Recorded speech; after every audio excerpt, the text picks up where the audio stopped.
తపఫలకరీ కాశీపురాధీశ్వరి భిక్షాం దేహి కృపావలంబనకరీ మాతాన్నపూర్ణేశ్వరి.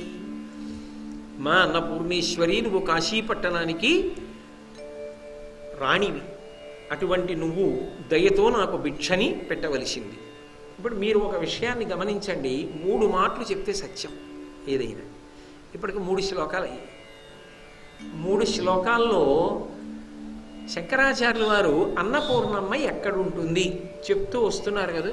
ఆమె ఏ ప్రాంతమునందున్నది, ఏ ప్రాంతమును పరిపాలించుచున్నది అన్నది చెప్తున్నారు.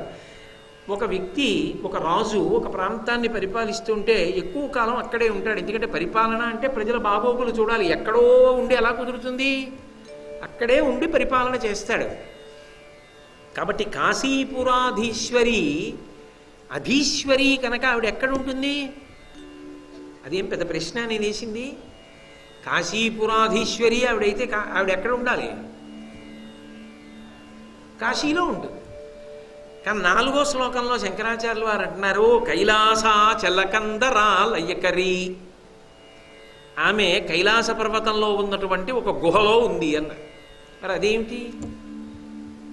ఆవిడ కాశీపురాధీశ్వరి అయితే కైలాసాచలకందరాలయకరి ఎలా అయింది? ఇప్పటికి ఒక మాట కాదు, 3 మాటలు అన్నారా మీరు శ్లోకాలు చదివినప్పుడు? కాశీపురాధీశ్వరి, కాశీపురాధీశ్వరి, కాశీపురాధీశ్వరి అన్నారు మీరు 3 మాటలు శ్లోకాల్లో. సత్యం, ఆవిడ కాశీలో ఉన్నది. 4వ శ్లోకంలో ఏమంటున్నారు ఇప్పుడు? కైలాస చలకందరాలయకరి. అచలం అంటే కదలది పర్వతం. కైలాస పర్వతమనందు ఒక గుహలో అమ్మా నువ్వు ఉన్నావు. అది కాశీపురాధీశ్వరి అన్న శంకరాచార్యుల వారే కైలాసాచలకందరాలయకరి అంటారేమిటి?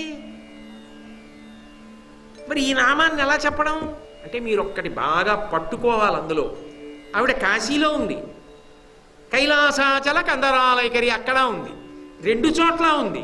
అంటే ఎన్ని చోట్లైనా ఉంటుంది, అంతటా ఉంటుంది. అంతేనా దాని అర్థం?